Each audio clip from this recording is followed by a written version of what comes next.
Welcome to Money Matriarchs with Dr. Laura Mattia, where we inspire you to harness the power of money for good. Together, we will hear motivational stories, meet encouraging role models, and explore financial strategies that can make a difference in our lives, our families, and beyond. We're in this together. Now, please welcome your host, Dr. Laura. Interesting fact, health issues can tend to be a greater concern for women than for men.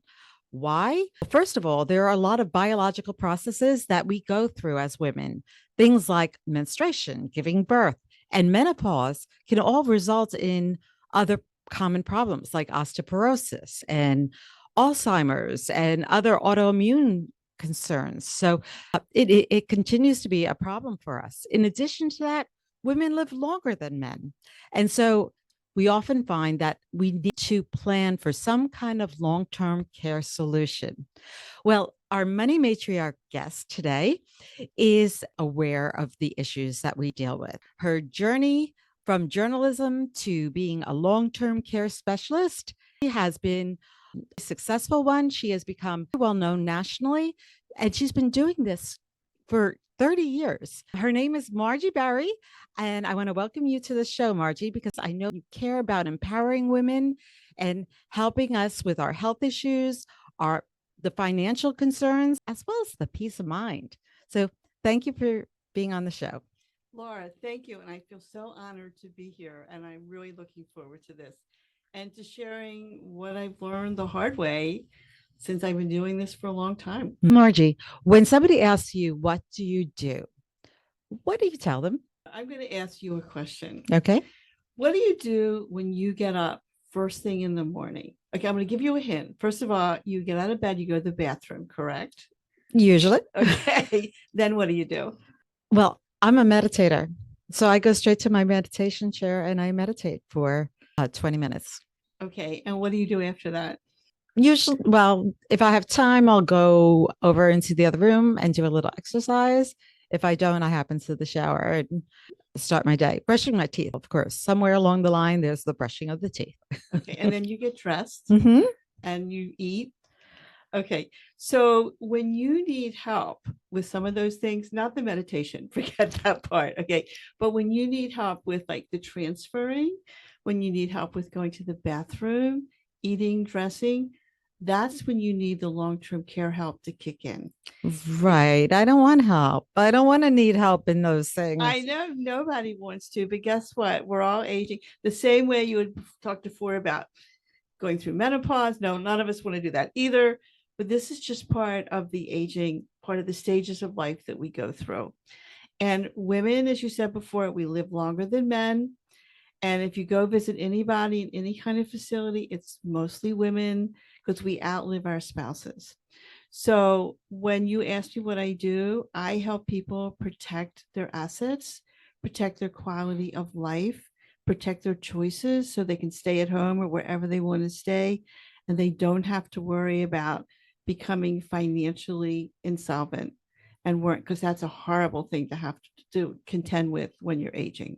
And that's what I do. A certified financial planner usually is trained in looking at all the different risks that an individual could possibly experience, whether it's a fire in their house or death, early death, where they're still making an income and taking care of a family, or disability. And long-term care is something that is a risk that all financial advisors should talk about it. I don't know. Do you think most financial advisors who talk to their clients about this exposure? Nobody really wants to buy insurance, right? We really want to buy insurance and say that it was a waste of money.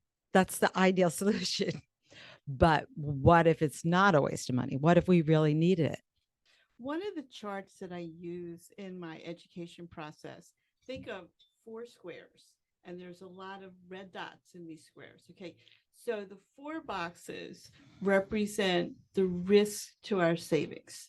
So the first box has to do with what is the odds of you having a fire and wiping out your house. Okay. And there you see this one little red square there. That's it. Okay. I think there's 840 boxes, a lot. Okay. or 1100. I mean, it's a ton of them. Okay, so that's box one, number one. Box number two is, what if you have a major automobile accident?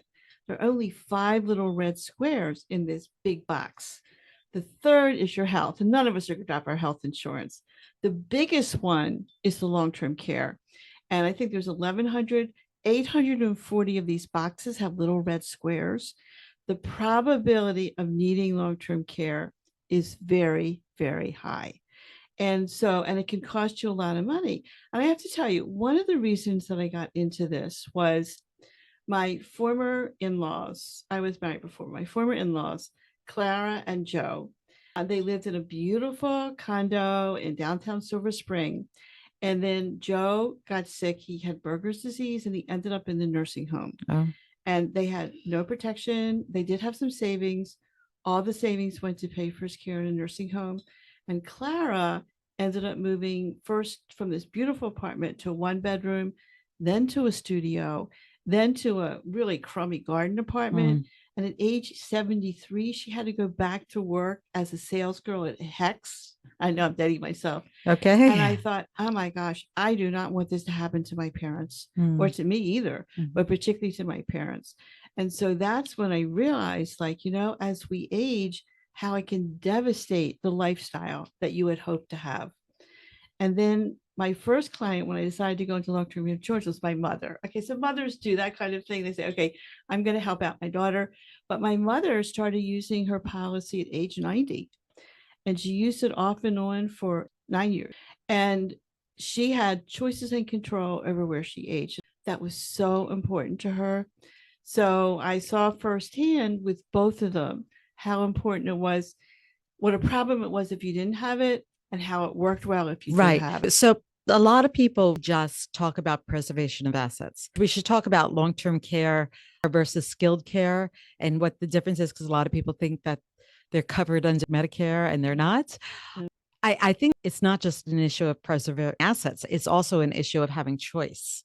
And some of the statistics we're seeing is that many times due to stress, caregivers pass away before the person they're taking care of, particularly in cases of Alzheimer's, where somebody could need care for up to 20 years, usually 6 to 8, but as long as 20. Look, and I'm living it now as a caregiver for my own husband. And thank goodness we have the policies. I don't have to worry about being wiped out financially. But I have to tell you, the stress of doing it, it's really hard. And if you can have somebody coming in to at least help you. Also, if you have a stream of income coming in, you don't have to worry about which assets to liquidate. Maybe there's tax consequences. Maybe it's in real estate. If the stock market is doing well, you're not going to want to cash in. If it's not doing well, you're not going to want to cash in. So I think that particularly when you're in the midst of a new long-term care problem, the last thing you want to worry about is where you're going to access the dollars, what you're going to liquidate. So if you have that stream of income coming in, it works really well. And that's really what happened with my mom. Okay. There was a crisis. I got a call from my brother. I'm in Florida. My mother's in Baltimore. She even rushed to the hospital with double viral pneumonia. Turned out that the antibiotics they used caused the muscles in her groin to become paralyzed. She couldn't walk. After several days, the hospital sent her to the nursing home. After several weeks, the nursing home sent her home. They couldn't do anything more for her. They sent her home with a walker and a wheelchair. And we started with the home care. Because the care that you get in these homes, as long as it's skilled care, as long as it's a true medical care, they'll keep you on. But if it's helping you to eat or to move around the room or those types of things, there is no requirement for a hospital or a nursing home or any kind of facility to keep you. Right. And it's getting worse. Okay. Medicare is cutting back. So it used to be that you would go to a facility and you would be getting physical therapy maybe for 60 days, no longer. Now they're trying to get you out between 5 to 7 days. Oh boy. And I just had a dear friend in Baltimore, somebody I had gone to my high school with, and I known her since 3rd grade. And I got a frantic call from her. She was in the hospital. She was having back surgery, and they were going to send her to a nursing home. And we figured out which nursing home she should go to. And after 5 days, they said, we're sending you home. She had no support system. None. I mean, it was just, and they sent her home. They said either somebody's going to pick you up or we're going to wheel you to the lobby and we're going to call Uber. I mean, it was unbelievable.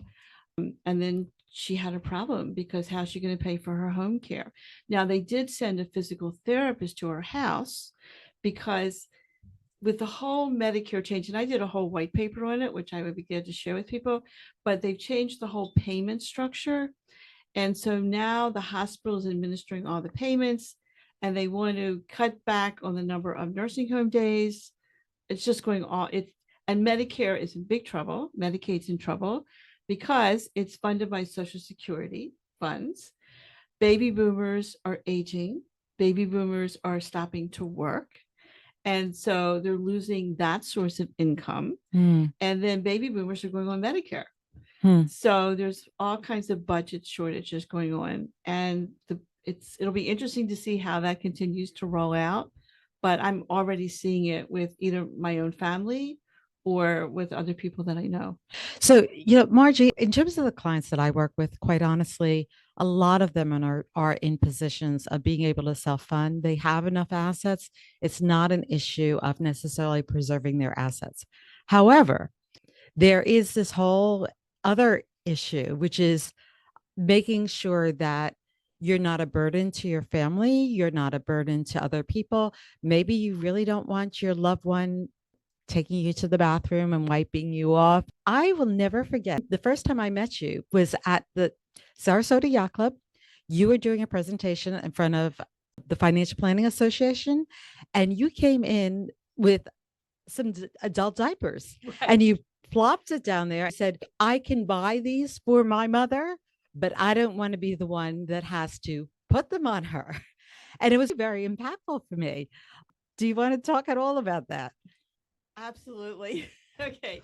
I was very fortunate. My mother had assets. I was able to supervise the care from 1,000 miles away. Now, with emergencies, I was up there right away, but I could supervise the care. Also, my mother always worried about money. She had enough, thank goodness, but she always worried about money. All she wanted to do was stay at home as long as possible. And so with the flow of income coming in, she was able to stay where she was. We could have help come in. It was really good for her to have these choices and control over where she was going to age. And I don't want to be the one to have to change her diaper. And even when I had to fly up there one time with an emergency and the care coordinator met me at the hospital, and then she came with me back to my mother's and she gave me the list of what I needed to buy at Walmart for the other care people who were going to come in. I was delighted not to have to do any of that. And I will tell you something else, Laura. I have 2 sons. I have 2 daughters-in-law. They are wonderful. My expectations are now, I just want unlimited access to my grandchildren. Are they going to come in and take care of me and change my diaper and take me to the bathroom and hopefully give not. me a shower? Like, no. Do I want my sons to do that? I can assure you, I don't want them to. I don't think they want to either. Right. So it's that kind of support because it's the consequences to your family that you really have to look at. So when there's a long-term care need, it's not just you recovering, it's how it impacts everybody else. And also, most people want to stay at home. That's where we're seeing most of the care occurring. These policies are very flexible. They offer a lot of opportunity for the stay-at-home, daycare, even for other types of things, not just going to a facility. And even hospice. Some of them will pay for hospice care too. So your mom had assets, but she knew that she had this piece that was earmarked just for her care. She knew that she was not necessarily going to eat up everything and that you and your family would not have any opportunity to get any of the money. What I've seen is when people don't have long-term care, I've seen husbands who don't want to spend the money because, well, first of all, they feel like they can take care of their wife, but maybe not so well. And they don't want to spend the money because they're concerned that they won't have money to live later. I've seen situations where children have decided, no, we're not going to spend the money to put mom in that care facility, even though she desperately needs it. We're going to give her a half-baked job in terms of care. And it's created tremendous problems in families. I've seen Right. siblings where they're arguing back and forth between, we have to spend this money, we have to do the right thing for mom. And the other one saying, but that means there'll be nothing left. And this is a way of earmarking and saying, this policy takes care of all of that. You don't have to worry about making any other decisions. One of the things that we're seeing in the marketplace now is the growth of hybrids, which is it's a combination long-term care and life insurance. And so if you don't need the long-term care, your heirs get basically the money back that you paid in. So I was just working with a client yesterday, as a matter of fact. And so say that the premium is going to be, I think it was like $5,000 a year. We were going to do it over 20 years. But the amount of money that they would get was easily over $1 million when they need that care. And if they don't use it, they get that money back, or their heirs get it. So you have to balance it. I mean, this is not for people who don't have any money. It just, unfortunately, it's not. You have to have some money in order to afford the premiums. But what we take a look at is the leverage you're getting for the premiums that you're paying. Right. And that's really significant. And yes, and there's always one person in the family who the responsibility falls to. And lots of times there is a lot of dissension in the family with the money or the care or whatever. And it can be difficult. It can be a very uncomfortable situation. And one of the things that I do when I'm working with a client, when I deliver the policy, and I'm working with financial planners, I want the kids to get involved at that point. I want the kids to understand what coverage their parents have. How do you access it? Is there a power of attorney?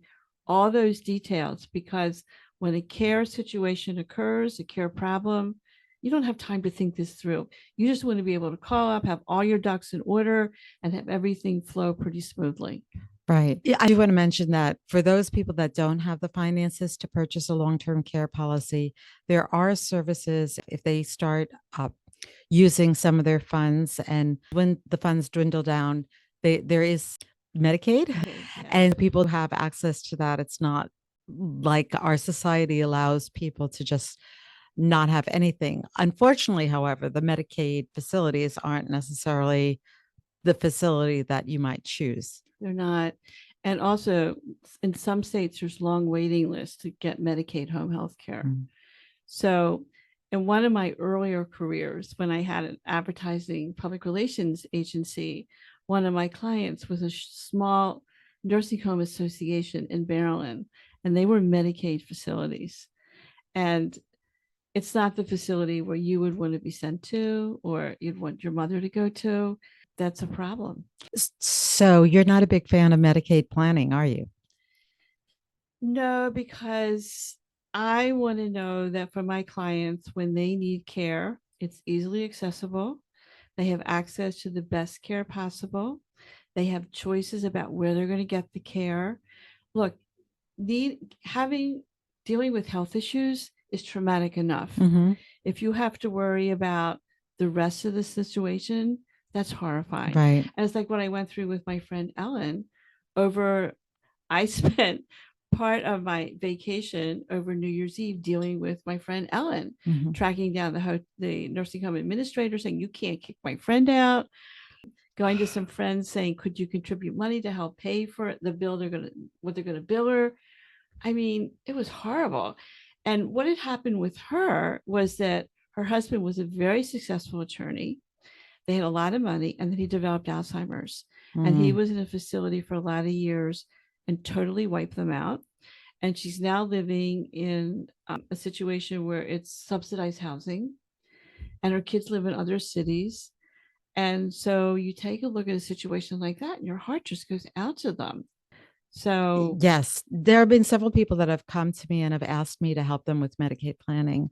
And I don't believe in it. I think that it's really a problem. Oftentimes it's the heirs that are trying to encourage their parent to do Medicaid planning, and they don't realize that they're putting their parent in jeopardy and creating a situation that could completely backfire. Medicaid is for those people that are truly destitute, and let's just Right. let that be there for them. And if you have the funds, why wouldn't you want to use them towards your care? And it's the kind of thing like this is going to happen to all of us. We're all going Mm. to age, or even that, or we're going to have some kind of accident, car accident. I mean, there's all kinds of things that can cause people to need long-term care. Matter of fact, 40% of the people getting long-term care are under age 65. So it's not just related to aging, Wow. that we Okay. do think of it in that respect.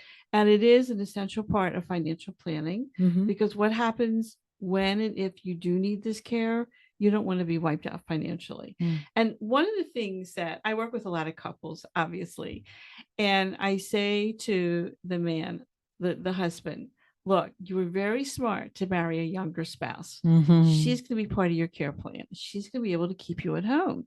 But what happens when you need care? You're going to still have all your expenses because you want to stay at home. And if you have to pay an extra $5,000 to $10,000 a month out of pocket, you're going to have to go into your savings, correct? He's going to say yes. Okay, now if you start to deplete your savings, what's going to happen to your wife down the road? When you pass away, I'm sorry to get rid of you so quickly, but it's sort of that's what we're seeing when women outlive men. You want to make sure that your wife has the lifestyle that she desires and she deserves. Right. At that point, the wife is saying, yes, I'm living this now. My husband is needing some care. He's had some major health issues, and we have used our long-term care policy.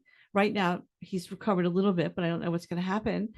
And at least, I mean, this is stressful enough, but at least I don't have to worry about my financial Mm. future. And I got to tell you, if I had to worry about that, I would not be sleeping nights. Right. So, I'm really sorry you're going through that, Margie. I oh, know that thank you. it's been quite a roller coaster ride with Bernie. So you've actually experienced this enough to be able to help folks plan for Yes. this. What type of feedback are you hearing from people that are long-term care policy holders? Are they satisfied with those policies? How do they feel about owning these policies? Do they ever regret?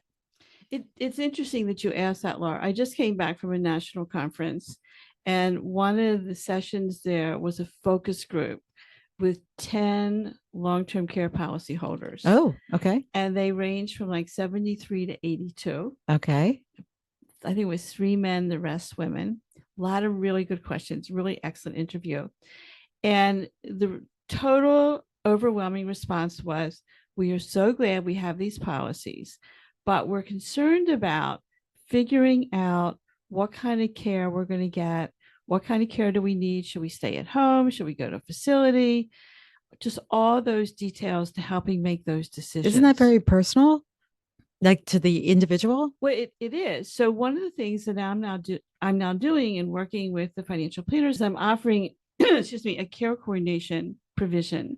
I'm teamed up with the National Home Healthcare Agency, AMADA, and they provide free care coordination.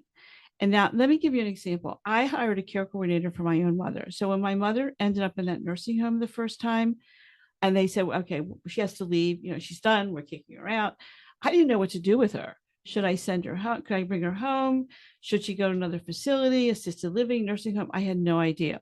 So I hired a care coordinator and I paid for it out of my own pocket. And the care coordinator went to the nursing home, interviewed my mother, interviewed the physical therapist, and then she came to my house, to my mother's condo, and she said, okay, we can bring your mother home, but here's what we need to do. And you need to make this change and pick up this rug. And we're going to start with around the clock care. And then after several weeks, I think we can cut back. And then I was up there almost for 3 months. And then when I left, I hired the care coordinator to continue coming in once a week to monitor it and see when we could cut back. So what we're going to be doing for these clients is providing a complimentary care coordination benefit, just to help guide them as to where they should go. Because I have to tell you, it's really confusing. Look, I'm one of the leaders in the industry nationally. I had no idea what to do. And it keeps changing. So I'm really excited about that. And that was one of the needs that was mentioned over and over again by almost every person who was part of this focus group. Like, okay, we're going to need help when we need help. What do we do? Also filing the claim. Sometimes usually with facilities like assisted living or nursing home, you can assign the money to the facility. It makes it easier. But with a lot of home healthcare agencies, you can't. They want money up front. So there's a little bit more coordination that goes along with that. So That's what they wonderful. want I help think that for. a lot of people would really appreciate that coordination. It's almost like having a concierge or a caseworker that could help you resolve that your specific needs are. Right. And what I realized from my own mother and even from the situation with my husband, your primary care doctor is not really helpful with this. So you Yeah. really need somebody who understands the system. And so that's one of the things that I do work with my clients on. I advise them, I help them hire a care coordinator. I will help them select a care coordinator even now. That's Or, well beyond what an insurance person would normally be doing. well, I've lived it, Right. and I just know how difficult it is to navigate the system. And one of the things that I've also done is, okay, so my husband's been really sick. So I'm sitting there in ICU writing I write a column. For example, what happens when you're in the hospital and they want to do an observation status versus admitted? And you don't want that because then if you have to go to a nursing home, they're not going to pay. I mean, it's all these little Okay. things. You can't just say that and not explain a little bit more about that because I do recall that being a real issue. Yeah. When you go to a hospital, a lot of times they don't like to actually say you're admitted. You think you're admitted, Right. but you're not. You're And an it observation matters. status. Yes. Because in order to go to a nursing home, you have to be in the hospital on an admitted status for 3 days. And if not, you can't, they won't. Medicare won't pay. Okay. So you need to ask that. Like you have to be smart enough to ask, am I actually admitted? Because there's no bell that goes off or Let me tell you what happened. Okay. We're sitting in the emergency room with my mother, and the social worker waltzes in and she says, "Okay, Maxine, I need you to sign these forms." And the first form is you understand that Medicare will pay. And my mother says, "Okay," and she signs it. Okay. Maxine, second form, you understand that you're here on an observation status and not admitted. My mother starts to pick up the pen. I said, "Stop, don't sign it. Stop, stop, stop." And the social worker says, "She has to sign it." I said, "Oh, no, she doesn't." So I said, "Mom, don't sign it." And so the social worker leaves. Then the doctor comes in. And I said to the doctor, "Look, she has to be here on an admitted status." He says, "I have no control over that." He says, "You need to deal with the social worker." So I went out to the desk and we went back and forth. And then the social worker called me again. And she said, "Well, it's a shame that your mother isn't on oxygen." I said, "Well, oh, she is on oxygen." And she said, "Oh, well, in that case, I can do it on an admitted status." So we did get it for the admitted status. But if I hadn't argued it, and my mother ended up in the nursing home for several weeks, we would have had to pay that out of pocket. Wow. Margie, what motivates you? You do a lot extra, like you said, you write the article. You're a big proponent of educating people and helping people understand all of this. What is it that motivates you? First of all, having lived through this, and I want people who need care to be treated fairly.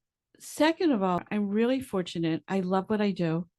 Between working with my clients, I'm determined to make the best recommendation for my client because they're relying on me to figure out what they should be doing, the combination of benefits, making it affordable.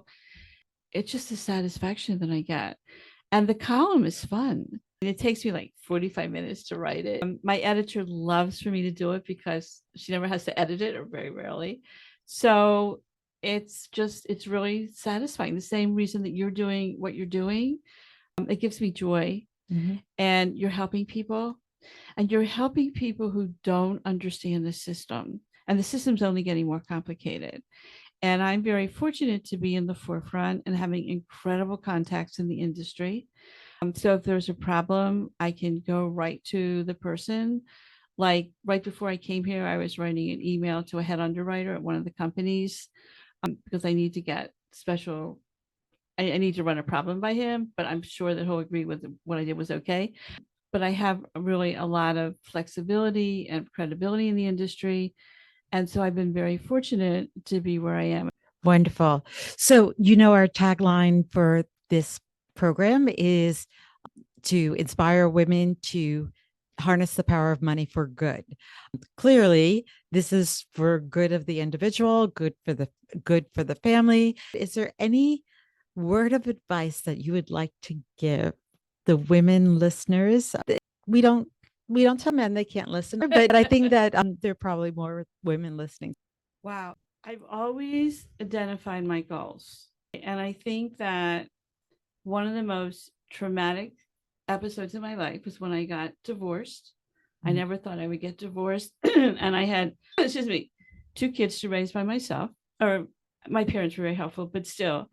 And so I wrote down my goals. And my goal was to do whatever it took to have kids who were healthy, well-adjusted, and did great in life. And so as I progressed through 4 court cases and all this mess, that was my goal. And I actually wrote it on a big card and I put it in my mirror and I looked at it every day. And there were times when I looked at it several times a day. And I have 2 sons, I have 4 grandchildren. They're great husbands, they're great providers, they're great fathers, they're great to me. And so I've also done it with my long-term care profession. I've been very fortunate. I have made a few changes. I had a national designation program, but then I decided that I really wanted to go into personal production and to help people. And between that and my column, it's just fun. Right. I see the connection because your family was so important to you. Yes. And really, long-term, we say it's a women's issue. It's not a women's issue. It's a family issue. And Right. so keeping the family together and trying to make sure that the family is able to navigate this very difficult transitional time for the family is really key. So what you do is very important. Thank you. And nobody's going to escape it. I mean, that's really the Right. scary thing. We try to pretend like it's not going to happen. So Margie, how could people find out about you? My email is margie.ACSIA@ACSIA and my office number is 941-355-7600. So people can contact you if they have a general question that isn't necessarily, I want to buy a policy. Right. By the way, I have a policy. I don't really understand it. I get a lot of those questions. Okay. Yeah. When I think of all the risks in our lives that people should plan for, and I'm a planner, not just as a professional, but I'm a planner in terms of my personality, always Right. wanting to know, what should I be thinking about? Health, my personal health, and how much it's going to cost and who's going to take care of me. All those things are just one big unknown. And it's a tremendous area of risk for all of us. And so thank you for helping us learn more about how we can protect ourselves against that risk. Oh, you're welcome. And this is such a women's issue. We get it. We know how hard it is to be caregivers. We get it. So thank you, Margie. And thank you, you, everybody, for listening. There's additional information on the site if you want to learn more about how to contact Margie. Thanks so much for joining us on this episode of Money Matriarchs with Dr. Laura Mattia. If you like what you've heard and found it helpful, please like and subscribe to the show so we can inspire all women to harness the power of money for good. Stay inspired, and we hope you'll join us again in the next episode of Money Matriarchs.